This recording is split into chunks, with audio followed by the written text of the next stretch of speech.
can we play video number 1? All open source AI must be banned because it threatens the profits of monopolistic tech companies. Number 2?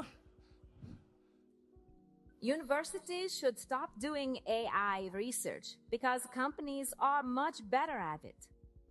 And number 3? To be honest, I don't care about all of this AI safety stuff. It doesn't matter. Let's focus on quantum computing instead. All right, let's give it up for our panelists. There are many, many current challenges with AI, of course, that we need to deal with. Deepfakes is very relevant this year because of elections and fraud and all sorts of other things. If you want to learn more about it, we have a deepfake demo where you can deepfake yourself back there and share your ideas for what to do about it. But that's not what we're going to talk about now, because we are going to look a little farther into the future. The ultimate goal of AI from the beginning has always been to really solve intelligence and figure out how to make machines that can do everything humans can do, ideally much better. That is both exciting and terrifying. And I have taken the prerogative as moderator of sorting the panelists from least worried to most worried. I hope you feel Oh wait, you switched. You should switch with Stuart. Please switch places. Yeah. We're not seating you by your deepfake opinions now, but by the real ones. The main goal we have here is not to have just yet another debate about whether we should worry or not, but rather to brainstorm about solutions in the MIT spirit, okay? And I have a very radical and heretical belief that you all actually agree on a lot more things than the average Twitter user probably realizes. And we're going to seek to see if we can find some of those shared, those things that you agree on that we can all go out and do. So I'm going to warm you up just with some lightning round questions where you can basically just say yes and no, or no, okay? So who here, first question, are you excited about improving AI in ways so that it can be our tool and really complement and help humans? Yes or no? Yes. Yes. Yes. Yes. All right. Next question. Do you believe that AI in a few years will be a lot better than it is now? Yes. Yes. Yes. Yes. All right. Now, okay, let's make it a bit harder. So if we define artificial general intelligence as AI that can do basically all cognitive tasks at human level or better, I think, do you feel that we already have it now? No. Absolutely not. No. No. Okay, 4 no's. Do you think we're probably going to have it within the next 1,000 years? Maybe. Sure. Yes. Yes. Do you think we're probably going to have it within the next, did I say 1,000 or 100? Next 100 years? Maybe. Quite possibly. Very probably. Barring nuclear catastrophe, yes. All right. So if you were to put a number on like how many years we're going to need to wait until we have a 50% chance of getting it, what year would you guesstimate? Not anytime soon. Decades. Decades? A lot less than I used to think. Okay, and you? 5.4. 5.4 years. Okay, a lot of precision there. So I think you'll all agree we put them in the right order, and you can see that the level of alarm they have is correlated with how quickly they think we're going to have to deal with this. So clearly, if you have leading world experts who think it might happen relatively soon, we have to take seriously the possibilities. So the question is, how do we make sure that this becomes the kind of tool AI that we can control, so we can get all the upside and not the downside? One thing that has really struck me here in Davos, actually, is that the vast majority of what I hear people being excited about in AI, all medical breakthroughs, eliminating poverty, helping with the climate, making great new business opportunities, doesn't require AGI at all.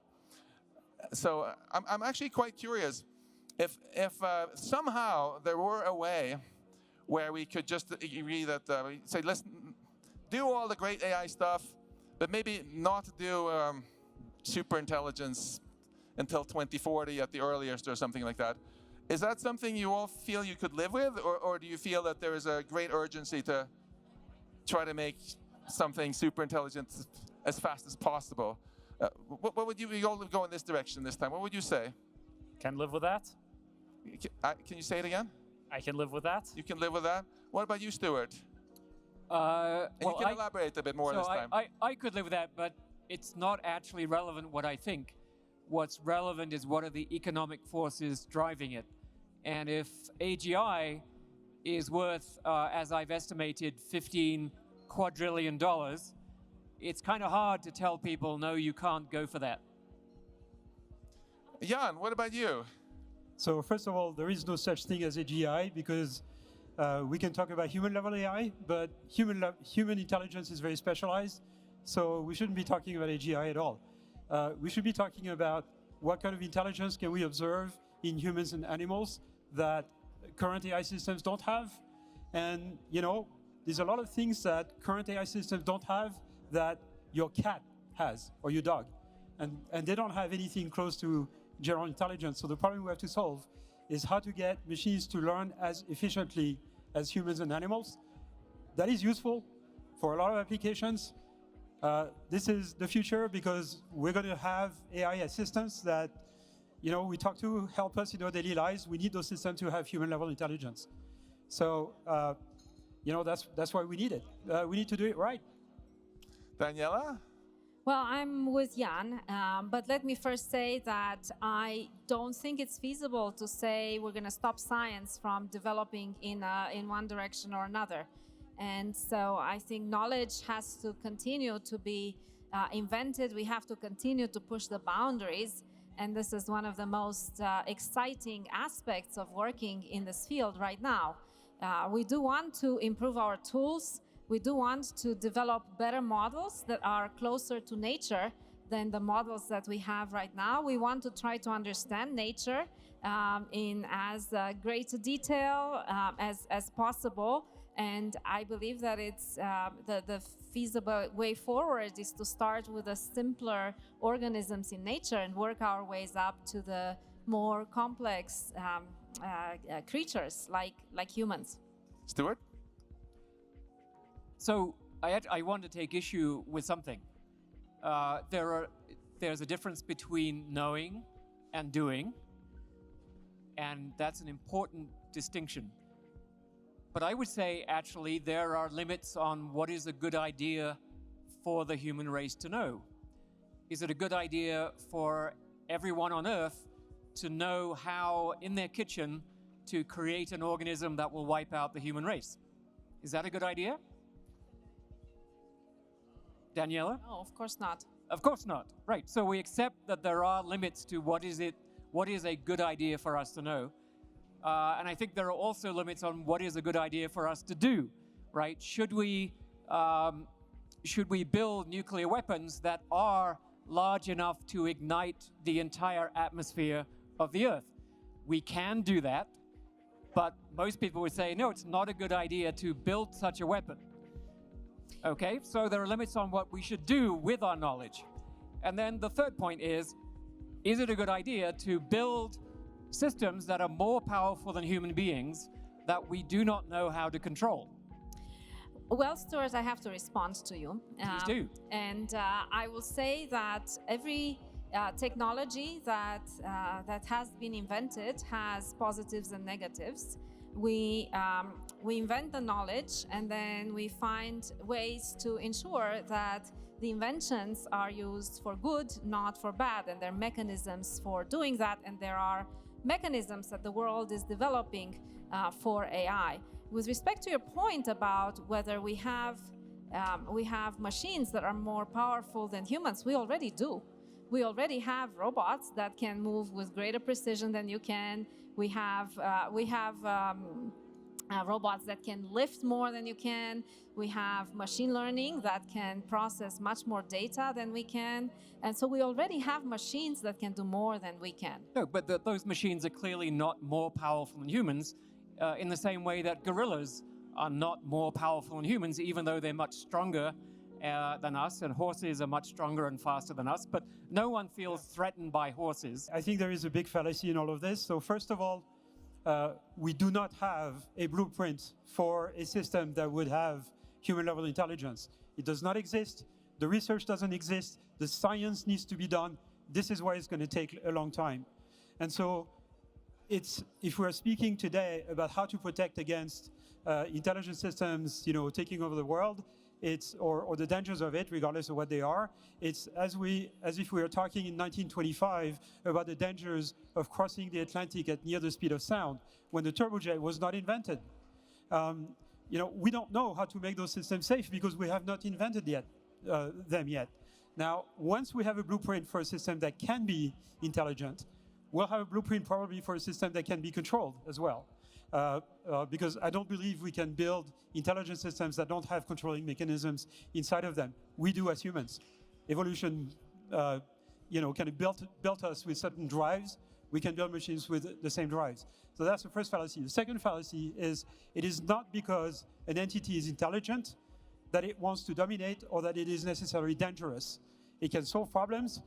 You can tell it, you can set the goals for it, and it will fulfill those goals. And the idea that somehow the system is going to come up with its own goals and take over humanity is just preposterous. It's ridiculous. What is concerning to me is that the danger from AI does not come from any bad property that it has, an evilness that must be removed from the AI. It's because it's capable. It's because it's powerful. This is what makes it dangerous. What makes a technology useful is also what makes it dangerous. The reason that nuclear reactors are useful is because nuclear bombs are dangerous. This is the same property. As technology progresses over the decades and the centuries, we have gotten access to more and more powerful technologies, more energy, more control over our environment. What this means is that the best and the worst things that can happen, either on purpose or accidentally, grow in tandem with the technology we built. AI is a particularly powerful technology, but it is not the only one that could become so powerful that even a single accident is unacceptable. There are technologies that exist today or will exist at some point in the future. Let's not argue about whether it's now, in 10 years, or in 20 years. My kids are going to be alive in 50 years. And I want them to live in a world where not a single accident can be the end. If you have a technology, whether it's AGI, future nuclear weapons, bioweapons, or something else, you can build weapons or systems so powerful that a single accident means game over. And our civilization is not set up in how we currently develop technologies to be able to deal with technologies that don't give you retries. This is the problem. If we have retries, if we can try again and again and we fail and some stuff blows up and maybe a couple people die, but it's fine. Yeah, then I agree with Jan and Daniela that I think our scientists got this. I think Jan's lab will solve this. I think these people will solve it. But if one accident is too much, I don't think they will. But to that point, and to the point that Stuart and Connor just mentioned, you can imagine an infinite number of scenarios when all of those things will go bad. You can do this with any technology. You can do this with AI, obviously. Sci-fi is full of it. You can do this with turbojets. Turbojets can blow up. There is lots and lots of ways to build those systems in ways that will be dangerous, wrong, they'll kill people, etc. But as long as there is at least one way to do it right, that's all we need. And so, for example, there's technology that was developed in the past that was developed at a prototype level and then was decided that it should not be deployed because it would be too dangerous or uncontrollable.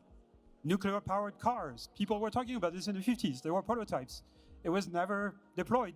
Nuclear-powered spaceships, same thing. So there are mechanisms in society to stop the deployment of technology if it's really dangerous and to not deploy it.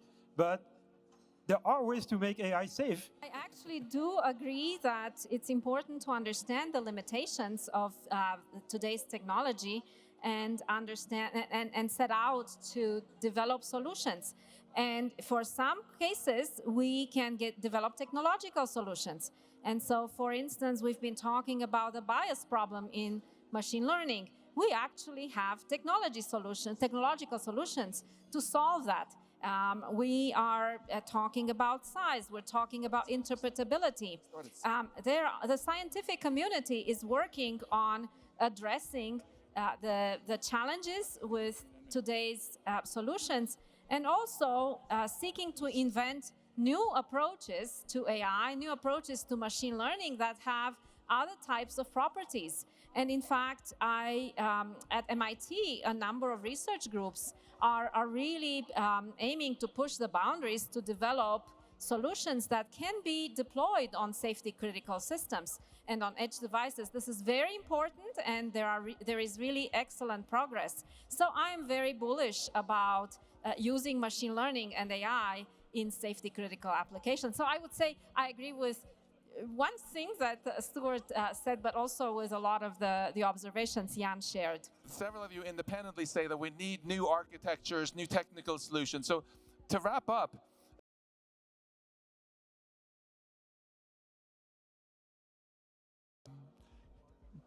thoughts on this? Like, what kind of new architectures do we need that are more promising to make it the kind of AI that complements us rather than replaces us? Do you want to go first, Jan? Sure. Yeah, I can't really give you a working example of it because this is work in progress. But these are systems that are goal-driven, and at inference time, they have to fulfill a goal that we give them, but also satisfy a bunch of guardrails. And so they cannot be, they're planning their answer as opposed to just producing it autoregressively, one word after the other. And they cannot be jailbroken unless you hack into them or things like that. So this would be an architecture that I think would be considerably safer than the current types that we are talking about. And those systems would be able to plan and reason, remember, perhaps understand the physical world, all kinds of things that current LLMs cannot do. So future AI systems will not be on the blueprint that we currently have, and they will be controllable because they'll be objective-driven.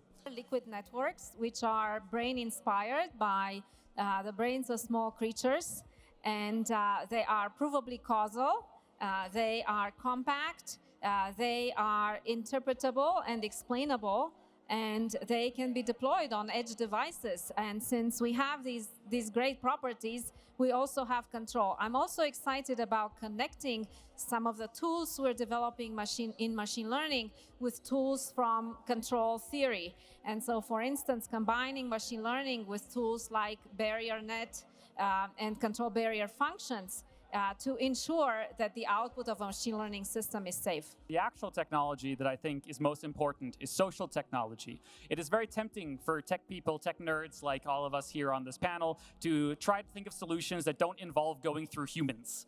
But the truth is that the world is complicated, and this is both a political and a technological problem. And if we ignore the technical and the social side of this problem, we will fail, reliably so. So it is extremely important to understand that techno-optimism is not a replacement for humanism. Great. And so let's thank our wonderful panel here for provoking us. And I hope you also take away from this that even though they don't agree on everything, they all agree that we want to make tools that we can control and that complement us, and that they're all very nerdy and have exciting technical ideas for doing this. Thank you all.